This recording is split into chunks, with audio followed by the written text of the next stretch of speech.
Puntang dulo na yan, sir. Ganito din ang area niyan. Ganito rin ang area niyan, ano? Kabila. Yan. Ganito. Ito, medyo patag ito. Itong area na ito.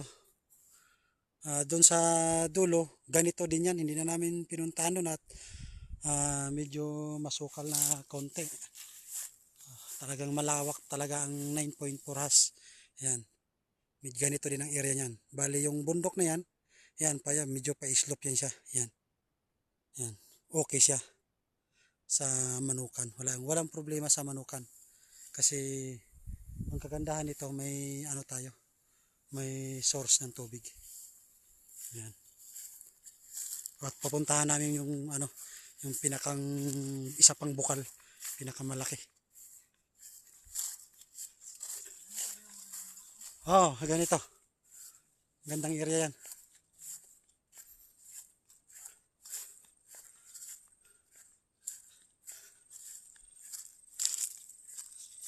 Yan, ang ganda. Papunta pa ito doon. May sako pa ito na bukal. Yung mga puno dyan, kalos kasama pa yan.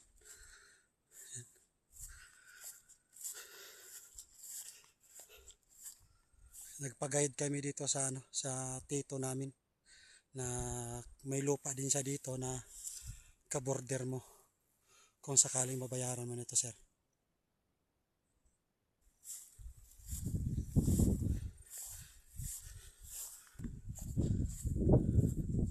Yan, itong mga damo na ito.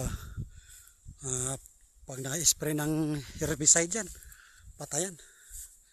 Ng medisina na herbicide. Lawak. Lawak. Yan, sa dulong bundok na yun, sir. Kasama pa yan, papunta doon. Yan, pababa yan. Yan, pababa. Ganito din ang area yan. Ganito din yan. Lawak.